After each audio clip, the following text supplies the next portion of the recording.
ये आकाशवाणी है। प्रस्तुत है कार्यक्रम सुर्खियों में।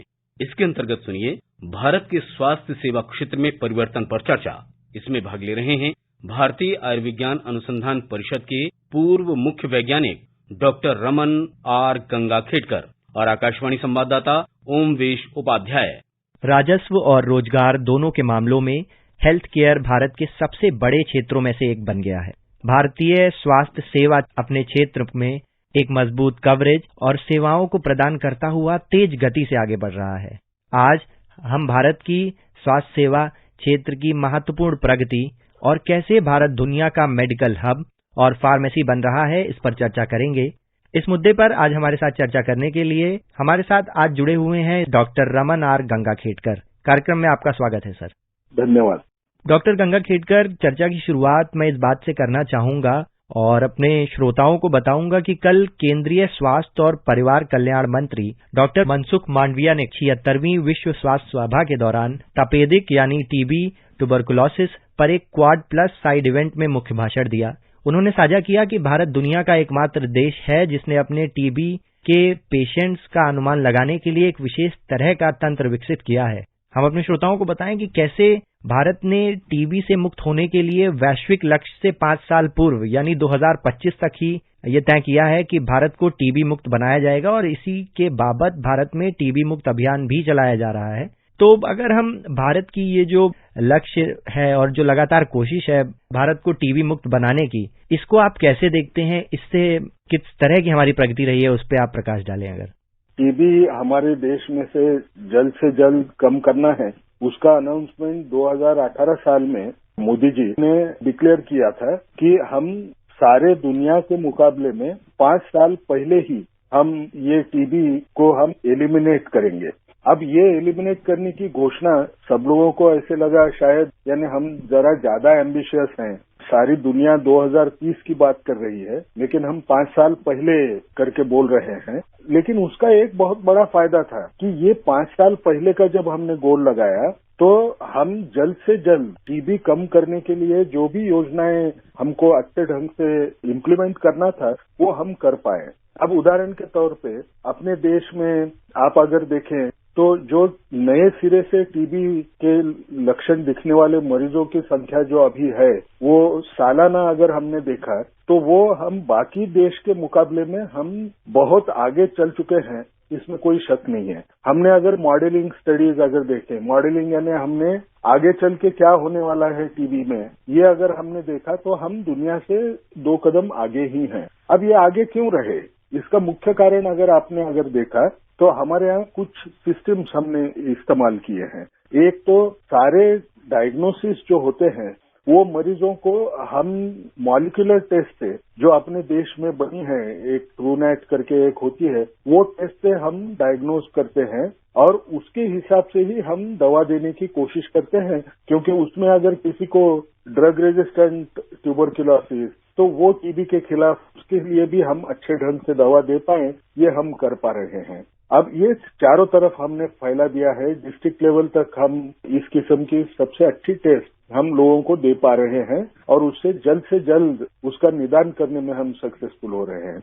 दूसरी बात क्या है कि अगर किसी को हमने डायग्नोज किया तो डायग्नोज करने के बाद में उसको सही किस्म की दवा मिलती है या नहीं मिलती है और कैसे दिया जाए, तो उसके लिए हमने वो जो दवा देते हैं उसके लिए तो प्रणाली अच्छी बनाई। सबसे बड़ा डर क्या होता था कि इसमें प्राइवेट सेक्टर में अगर पेशेंट गया तो उसको कौन सी दवा वो इस्तेमाल करेगा, वो हमको बताएगा क्या नहीं सरकार को कि हमारे यहाँ नई केस हुई, क्या उसकी दवा उसने पूरे 6 महीने के लिए लिया क्या, ये हमको पता नहीं चलता था। तो उसके लिए निक्षय करके एक सॉफ्टवेयर बनाया। वो सॉफ्टवेयर में ये पब्लिक प्राइवेट पार्टनरशिप के वैसा, यानी जो भी केस अगर निकले तो मेरे प्राइवेट क्लिनिक में भी अगर पेशेंट आया पॉजिटिव है, उसको टीबी है तो मैं उसको क्या दवा दे रहा हूँ, वो सही किस्म की है या नहीं है, वो देखने के लिए काम आता है ये सॉफ्टवेयर। और दूसरी सबसे बड़ी बात, वो पूरे टाइम तक वो ले सकता है क्या, ये देखने में हमको कामयाबी मिलती है। क्योंकि आप सबको मालूम है कि प्राइवेट सेक्टर में कुछ समय तक यानी ऐसे था कि ज्यादा से ज्यादा मरीज जो रहते थे टीबी के वो शायद प्राइवेट सेक्टर में जाना पसंद करते थे क्योंकि उसको कुछ स्टिग्मा था। पब्लिक हॉस्पिटल में अगर गया तो सब लोग मुझे पहचानेंगे, इसलिए वो प्राइवेट सेक्टर में जाते थे। इसलिए उसको रेगुलेट करना बहुत जरूरी था और वो कदम हम उठा पाए। दूसरी सबसे बड़ी बात यह है कि कोई भी मरीज जो टीबी का रहता है उसको कुपोषण यानी उसको माल न्यूट्रिशन रहने का चांस ये काफी ज्यादा हुआ करता था।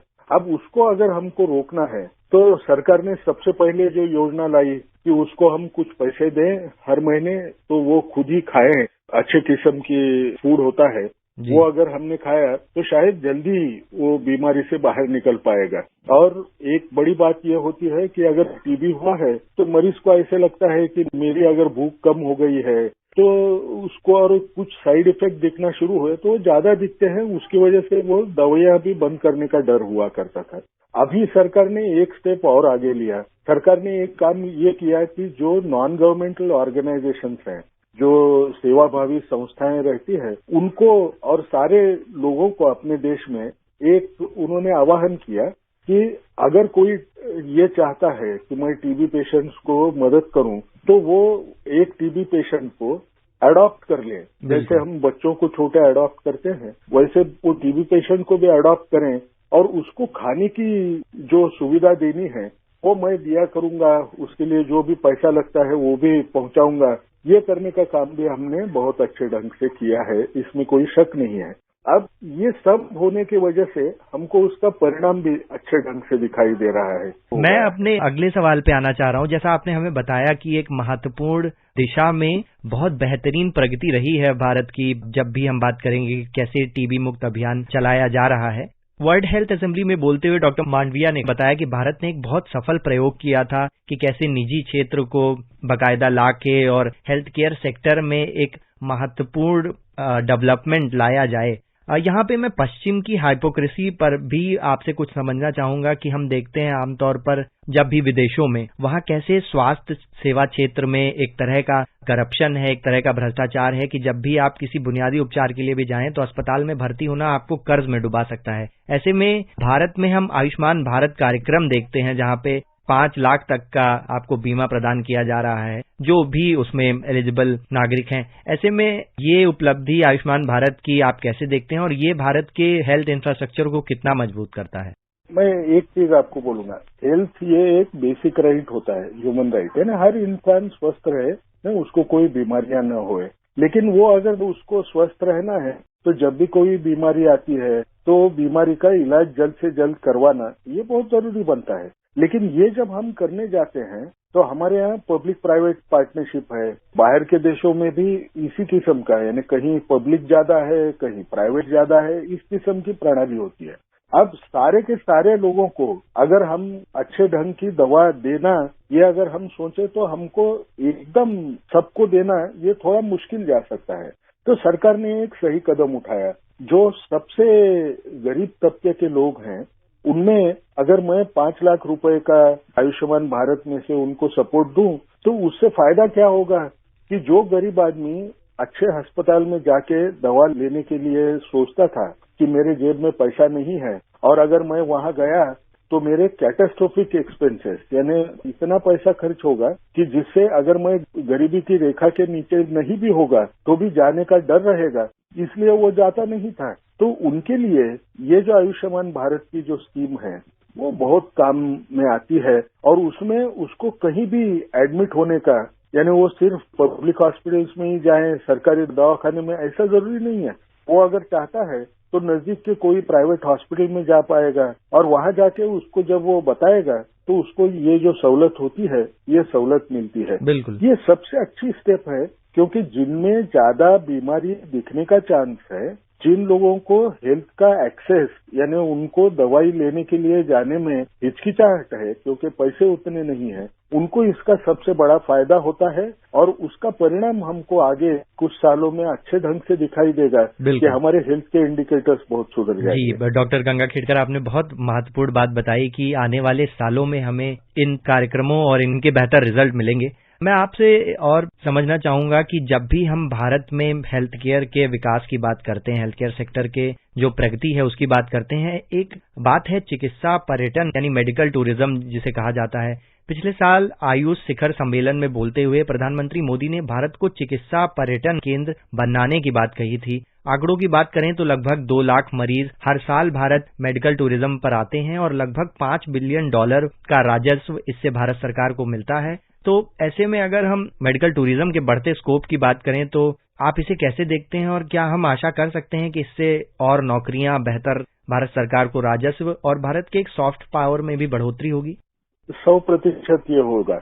हमारे यहाँ के जो डॉक्टर्स, उनका ट्रेनिंग इतना अच्छा होता है, नर्सेस का ट्रेनिंग भी उतना ही अच्छा होता है और सबसे बड़ी बात क्या है, हमारे यहाँ मरीजों की संख्या इतनी ज्यादा रहने से वो थोड़े ही समय में वो उसको एक्सपीरियंस इतना अच्छा हो जाता है कि वो कोई भी वर्ल्ड क्लास जो फैसिलिटी होती है, दवाखाने जैसे होते हैं, उनमें जैसे डॉक्टर्स दवाइयाँ देते हैं या इलाज करते हैं, उस ढंग का वो इलाज करने की ताकत बना पाता है, उसको उतना एक्सपीरियंस मिलता है।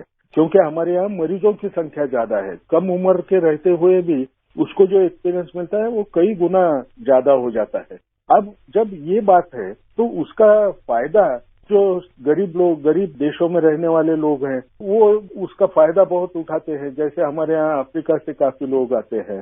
अब सबसे बड़ी बात क्या है कि उन लोगों को अगर हम ये फैसिलिटी ना दें तो शायद उनको ये फैसिलिटी मिलती भी नहीं थी। तो मेडिकल टूरिज्म बढ़ना ये तो लाजमी था। ये तो सिर्फ मेडिकल टूरिज्म ये हमने सिर्फ ये अंडर डेवलप्ड कंट्रीज के लिए दिया है, ऐसे नहीं है। इसमें आपने जैसे बताया कि बाहर से लोग आ रहे हैं, वो दवा ले रहे हैं, दवा और इलाज करवा रहे हैं, तो हमारे यहाँ हमको $5 बिलियन का मेडिकल टूरिज्म सेक्टर से पैसा मिला है जी। और मैं यहाँ पे एक और जानकारी देना चाहूंगा डॉक्टर गंगाखेडकर कि जो अभी हमारा मौजूदा राजस्व है उसको अगले आने वाले 4 सालों में भारत सरकार की कवायद है कि उसको 3 गुना कर दिया जाए, यानी लगभग $12 बिलियन अगर कर दिया जाए। लेकिन हमारा जो पूरा डिस्कशन है वो इस बारे में है कि भारत का जो हेल्थ केयर सेक्टर है उसकी हालिया प्रगति, और उसमें हम कैसे भूल सकते हैं जो नेशनल डिजिटल इंफ्रास्ट्रक्चर बनाया जा रहा है, चाहे हम आभा नंबर की बात करें, यूनिक हेल्थ आईडी, ई संजीवनी पोर्टल और अन्य सुविधाएं जो भारत सरकार आम नागरिकों को दे रही है। डिजिटल हेल्थ इंफ्रास्ट्रक्चर को भारत में आप कैसे देखते हैं, बहुत संक्षेप में? डिजिटल हेल्थ इंफ्रास्ट्रक्चर ये हमारी स्ट्रेंथ है, क्योंकि सॉफ्टवेयर इंडस्ट्री हमारे यहाँ की जितनी अच्छी है उतनी दुनिया में और किसी जगह पे नहीं है। अब इसका फायदा उठाने का जो काम किए हैं उसमें अलग अलग ढंग से सॉफ्टवेयर बनाए हैं, जिसका आपने पहला एक जो सबको विजिबल एग्जाम्पल जो है वो आपको कोविड में वैक्सीन देने में दिखाई दिया।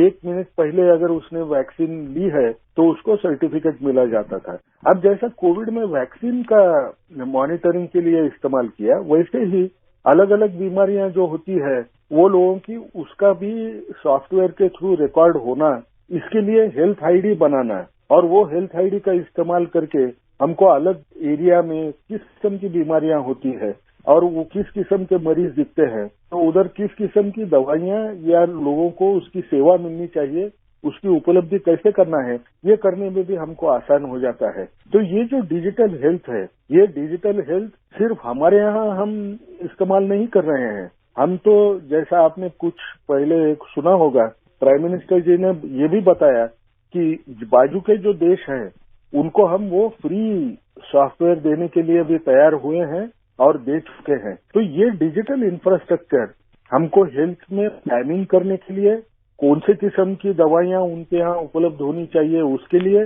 कोई नया बीमारी कोई आ रहा है क्या उसकी पहचान करने के लिए, और सबसे बड़ी बात कि ये सारा प्लानिंग होने की वजह से हम अगर मरीजों की जिंदगी बढ़ा पाए तो वो देखने के लिए बिल्कुल बहुत महत्वपूर्ण बात आपने कही कि हेल्थ केयर फॉर ऑल सुनिश्चित करने के लिए डिजिटल हेल्थ केयर जो हेल्थ इंफ्रास्ट्रक्चर भारत का है वो बहुत कारगर साबित हुआ है। हमसे इतनी महत्वपूर्ण जानकारी साझा करने के लिए और अपना समय देने के लिए बहुत बहुत धन्यवाद। धन्यवाद। अभी आप सुन रहे थे भारत के स्वास्थ्य सेवा क्षेत्र में परिवर्तन पर चर्चा। इसमें भाग ले रहे थे भारतीय आयुर्विज्ञान अनुसंधान परिषद के पूर्व मुख्य वैज्ञानिक डॉक्टर रमन आर गंगाखेडकर और आकाशवाणी संवाददाता ओमवेश उपाध्याय। ये कार्यक्रम आकाशवाणी के समाचार सेवा प्रभाग द्वारा प्रस्तुत किया गया। इसे आप हमारे mobile app news on AIR और YouTube channel news on AIR official पर भी सुन सकते हैं। इस कार्यक्रम के संबंध में अपनी प्रतिक्रिया आप हमें ईमेल या व्हाट्सएप के माध्यम से भेज सकते हैं। ईमेल का पता है airnsdtalks@gmail.com और व्हाट्सएप नंबर है 9289094044।